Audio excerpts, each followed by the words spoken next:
আজি মাননীয় মুখ্যমন্ত্ৰী মহোদয়ে এষাৰ কথা কৈছে যে মা হাজৰিকা কাল্পনিক চৰিত্ৰ আৰু তেওঁ কৈছে এখন শংকৰ মাধৱৰ দেশ, ইয়াত আজানৰ কোনো প্ৰয়োজন নাই, এক প্ৰকাৰ আজানক অপ্ৰাসংগিক বুলি তেখেতে কৈছে। আৰু মাননীয় মুখ্যমন্ত্ৰী মহোদয়ে আজি এই বক্তব্যৰ কাৰণে মই ধন্যবাদ জ্ঞাপন কৰিছোঁ যে 2022 চনৰ ডিচেম্বৰ মাহত আমি এখন গ্ৰন্থ ৰচনা কৰিছিলোঁ শংকৰৰ দেশত অপ্ৰাসংগিক আজান বুলি।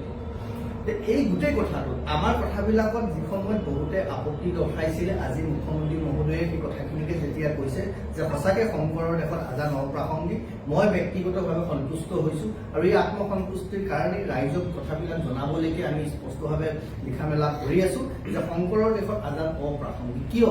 বেচলেছ কথা নেকি? এইটো সাম্প্ৰদায়িক কথা নেকি? সাম্প্ৰদায়িক কথা নহয়। আজান বুলি কোৱাৰ লগে লগে ইয়াত কেৱল ইছলাম ধৰ্মাৱলম্বী মানুহে দিয়া আজানৰ কথা কোৱা হোৱা নাই। ইয়াত আজান মানে আমি যি কৈছিলোঁ শংকৰৰ দেশত অপ্ৰাসংগিক আজান মানে সেইসকল বিদেশী চিন্তা, সেইসকল বিদেশী ৰীতি নীতি পৰম্পৰা যিবিলাকে আমাৰ নিজৰ জাতীয় সত্তা, জাতীয় ভেলু, আমাৰ স্বধৰ্মক নষ্ট কৰিছে, সেইবিলাকক আমি কিতাপখনত আজানৰ শক্তি বুলি কৈছোঁ বা আজান বুলি আমি প্ৰতিনিধিত্ব কৰাইছোঁ বা ক'ব খুজিছোঁ। গতিকে সেই শক্তিবিলাকক আমি জানিব লাগিব, বুজিব লাগিব।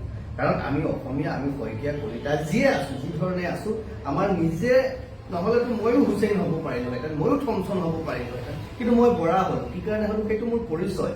মই তেতিয়ালৈকে বৰা হৈ থাকিম যেতিয়ালৈকে মোৰ সেই স্বকীয়তাটো থাকিব, মোৰ ভাষা থাকিব, মোৰ আচৰণ থাকিব, পৰম্পৰা থাকিব, ভাষা, সভ্যতা, সংস্কৃতি সেইখিনি থাকিব।